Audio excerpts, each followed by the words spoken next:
Os Paroleiros, um jeito simples e divertido de conversar sobre verdades bíblicas.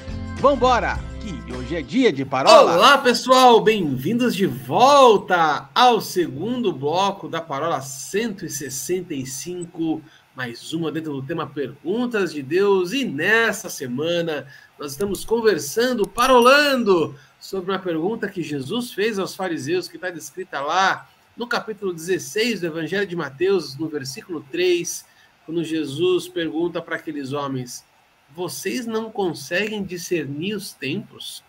Lá no primeiro bloco, nós falamos um pouquinho do contexto bíblico dessa passagem, do que significava, qual era o real questionamento de Jesus.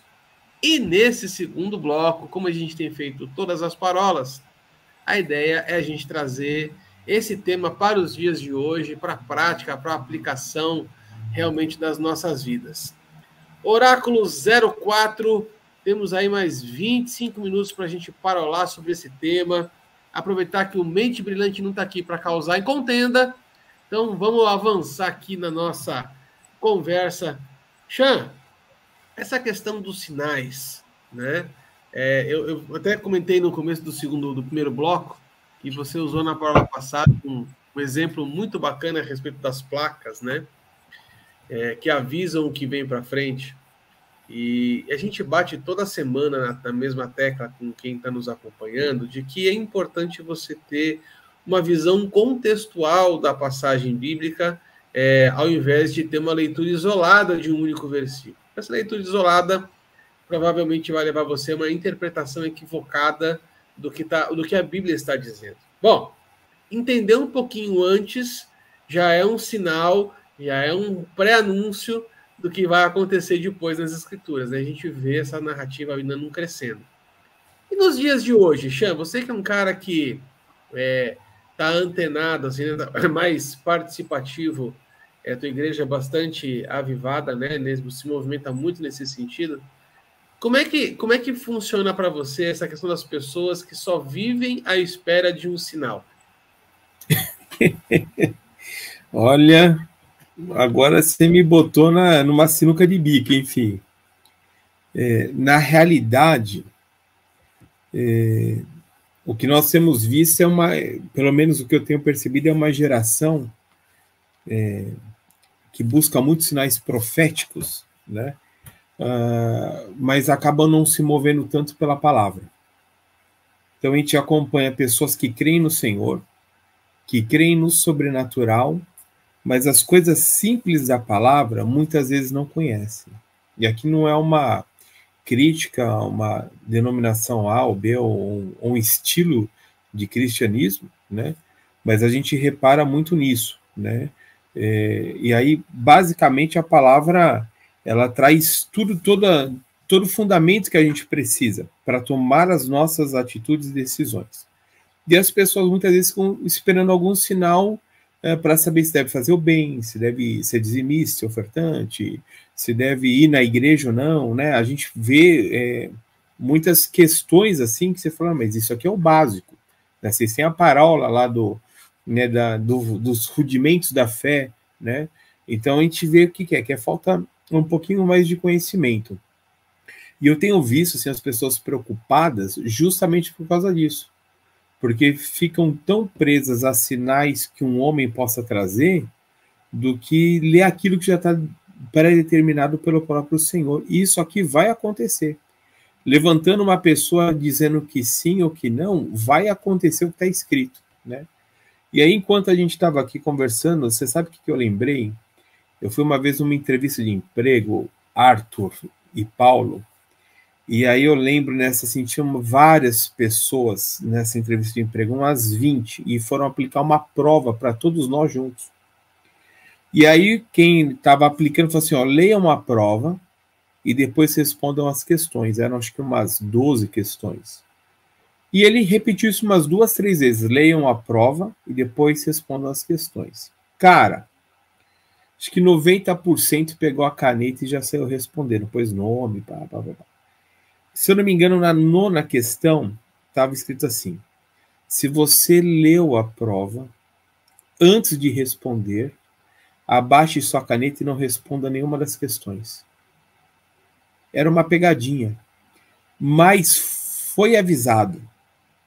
Leiam, que aí você vai saber que não é para fazer.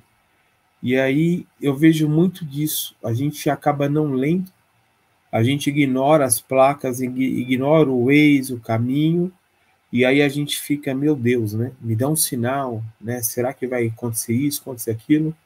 E a gente vê Jesus sempre tranquilizando. Mas para que a gente fique tranquilo, a gente precisa ler. Porque quem está dizendo o que vai acontecer é o mesmo que está dizendo, fica tranquilo. Eu venci o mundo, fica tranquilo. Ele está dizendo, ó, vai vir aí, ó, vai ser um período difícil, vai ser como na época de Noé, né? Davam-se casamento, né? Quer dizer, mas fica tranquilo, eu venci o mundo. Então a gente também não pode só pegar a parte que ele fala que vai ficar difícil e vai falar, meu, lascou tudo. A gente tem que pegar tudo que ele disse e falar assim, não, ele disse que vai lascar, mas ele disse que vai estar com a gente até o final, né? Então, para isso, Arthur, acho que respondendo a tua pergunta, a gente precisa ser uma geração talvez mais madura, sair de tanto assim, a parte profética, a parte é maravilhosa, e eu creio que isso faz parte da igreja, mas não conhecer a Bíblia, isso não faz parte da igreja.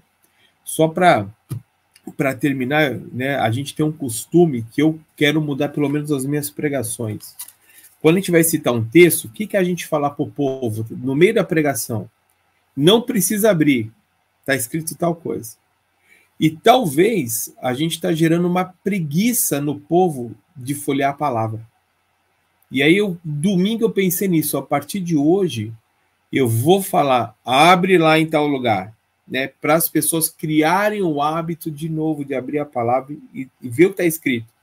E aí a gente vê que está escrito, o Deus que a gente fala que não muda, que é o mesmo, a gente vê tudo que ele fala na própria palavra dele. Então acho que a gente precisa ser um pouquinho mais maduro, pode continuar pedindo sinais, faz parte, mas o que a gente não pode ser, talvez é que nem criança, em que a gente não cresça nas áreas que ele quer que nós cresçamos, né? Porque isso é perigoso. O Chan não podia fechar a fala dele de uma forma melhor para tudo aquilo que Deus está colocando no meu coração, né? A gente crescer nas áreas que o Senhor deseja, né?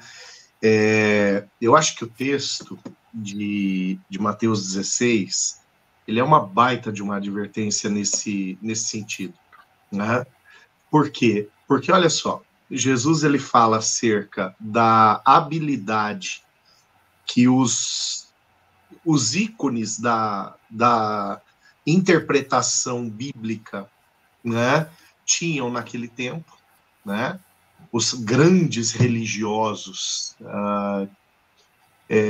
Jesus está denunciando a habilidade que eles tinham de olhar para o céu e saber se vai fazer sol, se vai chover, se vai esfriar, se vai ficar calor, né, e qualquer outra coisa, se vai dar praia ou se vai nevar, né? Então eles tinham essa grande habilidade de olhar para o céu físico, olhar para o céu natural e prever, antever condições naturais, mas os olhos deles não conseguiam avançar céu adentro, né? Os olhos deles eram incapazes de avançar além daquilo que é visível, do céu que é visível, e não perscrutavam os mistérios do céu que eles deveriam de fato conhecer. Eu fico pensando isso e algumas advertências essa palavra traz para nós, né? O Chan, ele tocou no assunto de uma geração, de uma igreja, né, que espera bastante sinais, né, e às vezes sinais que já foram dados, né, uma igreja que, quem sabe, anda negligenciando aquilo que já foi dito, aquilo que já foi falado. Quando eu falo igreja aqui, eu estou falando do cristianismo atual, né, de muitos dos cristãos da atualidade, que negligenciam aquilo que já foi dito, em alguns casos até por ignorância, né? Domingo passado eu estava pregando em uma igreja aí do Paraná, eu estava pregando em Foz do Iguaçu, e fechando uma conferência, né? Uma conferência, eu preguei 3 dias ali, E fechando uma conferência, eu estava falando acerca daquela passagem na qual Pedro, Tiago e João acompanham Jesus no Monte da Transfiguração, e conforme Lucas, só Lucas faz essa observação, eles estavam tomados de sono. Tem uma tradução que diz que eles dormiram diante daquela que poderia ser a maior experiência antes do derramamento do Espírito Santo em Atos 2, a maior experiência dos três, antes do derramamento do Espírito Santo. Tanto que Pedro tenta salvar a experiência, dizendo, chama os homens de volta, vamos construir uma barraca aqui para cada um. Né? Quando eles já tinham ido embora, perdeu a oportunidade, perdeu a experiência, e não voltou Moisés, não voltou Elias. Quer dizer, ele teve que se conformar em saber que ele esteve diante daquele que seria um grande cenário, e perdeu a oportunidade de desfrutar, de mergulhar naquilo, né? Quem sabe, o grande alerta que esse texto traz para nós hoje é basicamente esse. Porque quanta gente domingo vai para um monte de transfiguração que é a igreja? Quanta gente domingo vai para um ambiente no qual poderia ser vivenciada a sua maior experiência até hoje, maior experiência com o Senhor até hoje? Quanta gente hoje vai para os cultos sem levar consigo expectativa nenhuma, vai para a igreja sem levar expectativa nenhuma, meio que como para cumprir algum compromisso da sua consciência, às vezes até com um receio ignorante de, bom, se eu não for, pode ser que aconteça alguma coisa ruim comigo, né? Ou até mesmo sustentando um compromisso que se tornou algo meramente social. E eu costumo dizer que o silêncio dessa turma, em referência à falta de conteúdo, à falta de intimidade com o Senhor, à falta de experiências, é o chamado silêncio ignorante, ou silêncio da ignorância, né? Não falo nada, não leio o tempo, não percebo o momento, não prego o evangelho, as minhas orações não têm conteúdo a não ser me dê e me perdoe, justamente porque eu não conheço o Deus a quem eu digo servir, e isso é um perigo. Essa é a grande bronca, essa é a grande puxada de orelha, quem sabe, que Jesus está dando nesse texto. A gente olha para o céu e enxerga o visível, né? Uma geração que olha para o céu e enxerga o que qualquer um pode enxergar. Uma geração que olha para aquilo que deveria remeter à eternidade, que olha para um ambiente e deveria enxergar aquilo que é eterno, mas os olhos não conseguem passar daquilo que é passageiro, daquilo que é natural, daquilo que é visível, né? Então, olhar para o céu e não conseguir entrar lá, né, é um grande problema. Olha, acabei de me lembrar de uma frase que eu falava há muitos anos e que há algum tempo eu não falo, mas ela cabe aqui de uma forma tremenda. Para que eu entre no céu, a minha mente tem que ter entrado lá já muito antes do meu último dia. A minha mente já tem que estar lá. Eu já tenho que ter alcançado esse lugar com a minha mente, com o meu coração, com os meus princípios, com os meus valores. E quem sabe aqui a gente tem essa grande puxada de orelha de Jesus, dizendo, ao olhar para cima, não queira parar os seus olhos no natural e prever as coisas do natural e olhar as coisas de maneira natural. Nós não podemos ser naturais a partir do momento que fomos cheios do espírito do sobrenatural. Sabe que com essa questão da era da comunicação que nós vivemos hoje, né? Não discernir os tempos, não discernir os sinais, tem levado muitas pessoas a responder perguntas que ninguém está fazendo. Isso tem me feito pensar muito, assim, sabe, a respeito disso, porque, assim, o mundo tem feito uma série de perguntas, as gerações têm feito uma série de perguntas, os nossos filhos têm feito uma série de perguntas, e a gente não estar antenado nos sinais, nos tempos, nas estações, vai fazer com que a gente tenha respostas totalmente equivocadas, né? Eu gosto muito massa quando a gente está aqui, às vezes, num grupo uma reunião de pequeno grupo, né? E a gente faz uma pergunta de um conteúdo A e a pessoa sai respondendo B, C, D, e duas uma, ou ela não entendeu a pergunta, ou ela não ouviu a pergunta, ou dentro dela só tem um assunto que ela quer falar, né? E isso acontece muito nos dias de hoje, né? Pessoas cheias de conteúdos que elas gostam de falar, procurando, quem sabe, alguém que queira ouvir. Então, a gente cria muito esse problema, não discernir as estações, faz com que a gente responda perguntas que ninguém está fazendo. E isso causa um ruído gigante. Paulinho, achei que você fosse puxar um texto, talvez você tenha na manga aí para usar, mas me veio muito forte no coração aqui, 1 Crônicas 12, para falar a respeito de 22 príncipes, 22 capitães da tribo de Issacar.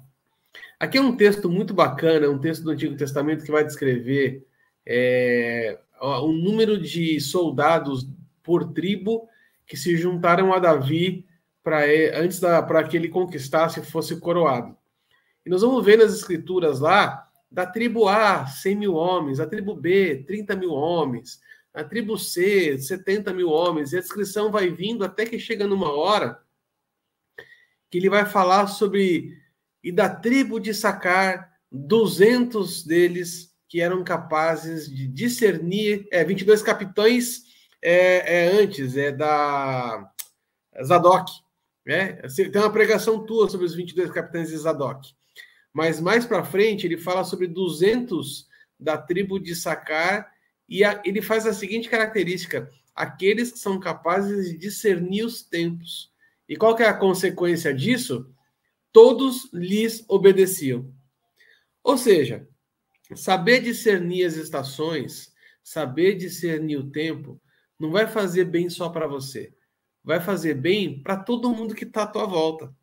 Saber entender as estações vai fazer com que aqueles que estão à sua volta sejam guiados por você, para que você possa dar essa voz de comando. Deus tem levantado homens e mulheres capazes de discernir as estações para guiar o povo nesse tempo, gente. Eu tenho muita convicção nisso, né? Homens que têm sido levantados dentro da sua geração para guiar o povo por uma jornada. Mas esses têm uma característica muito importante. Eles sabem discernir as estações. Eles sabem discernir os tempos. Eles sabem o que vem depois, né? E aí eu posso usar uma ilustraçãozinha bem graciosa aqui de Curitiba. São dois momentos bem pontuais aqui em Curitiba que acontecem e que todo mundo gosta e que vem muito turista para cá nessa época do ano, exatamente por causa disso. Primeira quinzena de julho, Florada das Cerejeiras. Primeira quinzena de maio, pinheiros canadenses e uma rua inteirinha com folhas vermelhas, a coisa mais linda para tirar foto, tá? Então, a gente já sabe aqui, quando chega no final do mês de junho, as cerejeiras começam a cair todas as folhas. E ela fica só os galinhos. Então, quem sabe discernir as estações, sabe que logo após cair as folhas da cerejeira, virá a florada.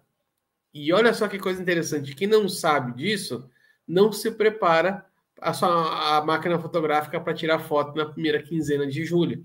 Só curte, só aproveita a plenitude daquela estação, só curte a integridade daquele momento, aquele que é capaz de discernir a estação anterior, aquele que é capaz de saber, e agora, o que vem depois?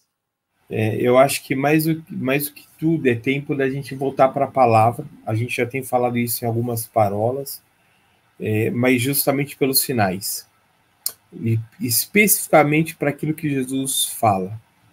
É tempo dos cristãos voltar para Mateus, Marcos, Lucas, João, né?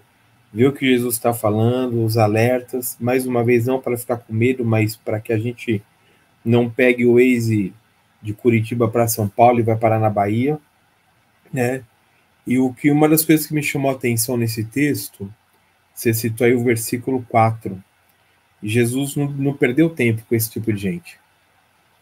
Jesus deixou eles rapidinho. E por quê? Porque eles não eram discípulos. Eles não estavam querendo aprender. Mas Jesus faz questão de falar para os seus discípulos no versículo 12 desse mesmo texto, para que eles não... no 11, para não tomar cuidado, para eles tomarem cuidado com o fermento dos fariseus. Que aí é o que? A hipocrisia. É ser um ator, é viver... Então, se eu sou crente, tenho aparência de crente, frequento a igreja, falo para todo mundo que sou evangélico, mas eu não conheço nada, não consigo discernir um sinal sequer. E aí a gente vê que, mesmo para aquele que está dentro da igreja, Jesus ainda insiste. E aí eu posso trazer Marta e Maria aqui um pouquinho para a conversa, né? Que eram discípulos, mas uma estava um pouquinho desatenta, preocupado mais com a aparência das coisas. Ela não deixava de ser discípula, irmã de Lázaro, mas Jesus deixa bem claro para ela: olha, tua irmã Maria escolheu o melhor, quer estar aos pés de Jesus aprendendo. Então, eu acho que esse não deixa de ser o melhor momento para a igreja voltar para os pés de Jesus, né, para estar aprendendo, e aí tomando todo o cuidado e tendo todo o zelo, porque a tendência, sem querer criar pânico, é piorar. Porque quando alguém aparecer falando que está trazendo paz para a terra, esse é outro sinal, que vai ser para uma outra conversa. Mas a gente precisa aprender nos pés de Jesus. E ele sempre diz: aprendei de mim, não é isso? Que sou manso e humilde de coração. Então não tem ninguém melhor que Jesus para poder nos ensinar. Cara, concordo com tudo que o Xandão falou. Não, e de fato, gosto quando o Xan toca no assunto, né, do necessário conhecimento da palavra, né? O conhecimento dos sinais, o discernimento dos sinais, ele não é de maneira nenhuma uma ciência como uma loteria, né? Ele não é uma loteria, não é algo que nós vamos perceber ou compreender por acaso. Há uma complexidade, né? Usando o termo que eu falei, que eu usei no primeiro bloco, há um calendário a ser observado e que está rodando, né? Que está acontecendo.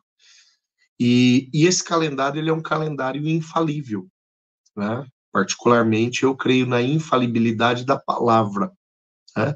Então, ele é um calendário infalível, ele é um calendário que vai cumprir-se de forma cabal, né? E da maneira na qual ele está desenhado e designado para nós, né? Por isso, conhecer esse calendário, conhecer a palavra, conhecer o teor daquilo que deve acontecer, é imprescindível para o servo, para a serva do Senhor, né? E à medida que nós ampliamos o nosso conhecimento, isso não é tarefa fácil, não é tarefa simples e não é tarefa que o sujeito vai conseguir a partir de um ou dois vídeos de redes sociais. Isso é leitura da palavra, isso é dedicação, isso é oração, isso é jejum, isso é pedir orientação para o Senhor, né? Isso é abrir a Bíblia como um fominha, 2, 3, 4 traduções de Bíblia na sua frente, anotar, fazer linha do tempo, né? Cruzar textos, cruzar passagens, conversar sobre textos bíblicos, bater papo acerca do assunto, juntar mais 2 ou 3 curiosos, que é uma dica boa para estudar a Bíblia. Faz isso, junta 2, 3 curiosos ao redor da Bíblia, né? Pega uma meia dúzia de materiais que sirvam de subsídio, que sirvam de apoio. Inclusive, hoje tem bons aplicativos, ou baratos ou gratuitos, que você pesquisa palavras, que você vai na fonte de palavras, vê essas palavras nas línguas originais, dá para fazer uma interpretação séria, né, hoje, sendo um curioso. e olhando boas dicas. Aí, meu irmão, gente instruída na palavra não vai cair em qualquer conto e em qualquer conversinha de jogadores de loteria bíblica que vão fazendo conteúdo para a internet nos nossos dias, que tem bastante, infelizmente tem bastante. Episódios como esse que está acontecendo agora, como estes que estão acontecendo agora, né, de conflito no Oriente Médio, envolvendo a nação de Israel, envolvendo a descendência de Abraão, tanto por Ismael quanto como por Isaac, fazem parte do calendário do relógio de Deus, né? E isso desperta muito oportunista, muito oportunista. A gente não pode cair em qualquer coisa que a gente escuta por aí só porque alguém disse está escrito em algum determinado lugar. A gente tem que entender o seguinte, o Arthur falou isso agora há pouco, eu vou falar de uma forma, eu quero que o nosso espectador não se escandalize com o que eu vou dizer. Nem tudo aquilo que está escrito na Bíblia é o que a Bíblia diz. E aqui, deixa eu fazer agora a minha justificativa para isso que eu acabei de dizer. Quando a gente pega um texto e arranca ele da sua condição contextual original, a gente pode pegar algo que de fato está escrito e traduzir isso de uma forma absurda, né? Vou dar um exemplo besta aqui, tá? Mas é justamente para que o espectador perceba que nem tudo aquilo que está escrito a Bíblia manda fazer. Por exemplo, último versículo do Salmo 137, quando lá, depois de todo aquele cântico de lamento pela prisão da Babilônia, o salmista ele diz assim, ó, Babilônia, feliz o sujeito que pegar os seus filhos e quebrar a cabeça deles numa pedra. Se a gente for pegar isso, esse versículo, isolar ele de qualquer outra doutrina bíblica, a gente vai dizer o seguinte, bom, a Bíblia autoriza pegar a cabeça de criança, de inimigo e quebrar numa pedra, né? Ah, tá escrito, mas a Bíblia em algum momento autoriza isso? Não, de maneira nenhuma, a Bíblia repudia isso. A Bíblia repudia esse tipo de ato. Mas tá escrito. Não significa que quer dizer isso, não significa que eu devo fazer isso. E tem muito oportunista que pega qualquer texto, pinça qualquer texto, diz, a Bíblia está falando tal coisa.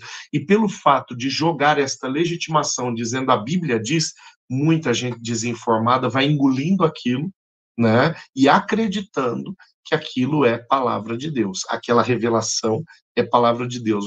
Uma revelação que parte de um princípio deturpado, que parte de uma interpretação incoerente, incompetente, perigosa e que vai formar ideários perigosos. Então, nada melhor para combater isso do que o conhecimento. Junta aí, né, dos teus amigos, 2, 3 fominhas de Bíblia, pega, cada um traz a sua Bíblia debaixo do braço, senta numa praça, leva um tereré, escuta 2 ou 3 parolas dos paroleiros para dar aquela engatada, né, e já ficar animado, aí depois vocês vão interpretar a Bíblia, cara, né, e conversar sobre textos bíblicos, fazer anotação e ser fominha de palavra do Senhor. Isso é o que faz com que pessoas compreendam além do céu visível. Que, aliás, era o que a gente fazia 20 anos atrás na sua casa, né, Paulinho? Quando a gente juntava nós 4 aqui, uma roda de tererê. Eu achei que era meses. Não, 20 anos. Eu achei que era meses, não era anos. Era a gente tomando tererê e o Freud em volta da gente fazendo graça. Verdade. Freud, para quem não sabe, era o cachorro que o Paulinho tinha na época. Bom, vamos chegar ao final aqui desta parola incrível, parola número 165, mais uma dentro do tema Perguntas de Deus, e nessa semana nós conversamos sobre a pergunta que está lá em Mateus 16:3, quando Jesus pergunta aos fariseus, por que vocês não conseguem discernir os tempos?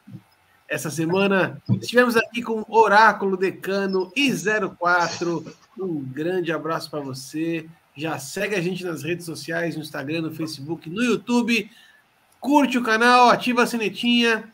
Ou então, se você preferir em formato de podcast, escolha uma das maiores plataformas do mundo e pode crer que a gente vai estar lá. Um grande abraço para você. Até semana que vem, se Deus quiser. Tchau, tchau.